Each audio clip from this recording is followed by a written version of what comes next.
Nimekuja kutembelea wakala wa usajili wa biashara na leseni BRELA.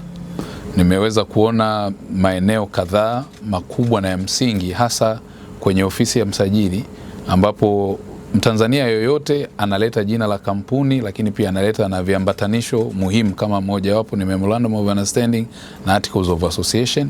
Zinachambuliwa, zinachakatwa, wanawasiliana na wewe kama kuna changamoto. Hazina changamoto, wanapitisha approval, inaenda kwa DG, na baada ya hapo inaendelea kwenye hatua nyingine, kwa sababu tayari imeunganishwa na mfumo wa TRA pamoja na NIDA. Lakini eneo jingine ambalo BRELA imefanya vizuri na itaendelea kufanya vizuri na tutaisimamia ni katika eneo la utoaji wa huduma.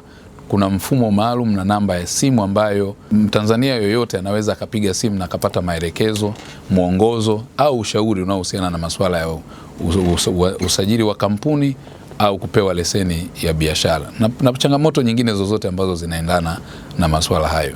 Lakini pia kwenye eneo la ufuatiliaji na tathmini umeendelea kufanya vizuri zaidi, ni jambo la kupongeza, na utunzaji wa takwimu.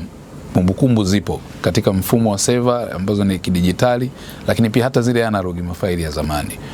Tuko tayari kuweza kuhakikisha kwamba Watanzania tunawahudumia kwa wivu mkubwa, lakini pia kwa viwango na kwa thamani ambayo inatakiwa, ili kila mmoja tuweze kunyanyua uchumi wa Mtanzania mmoja mmoja, vikundi, sehemu za biashara waliosajili, lakini pia makampuni ya Watanzania ikiwa kipaumbele, na yale ya wawekezaji wa nje. Asante sana.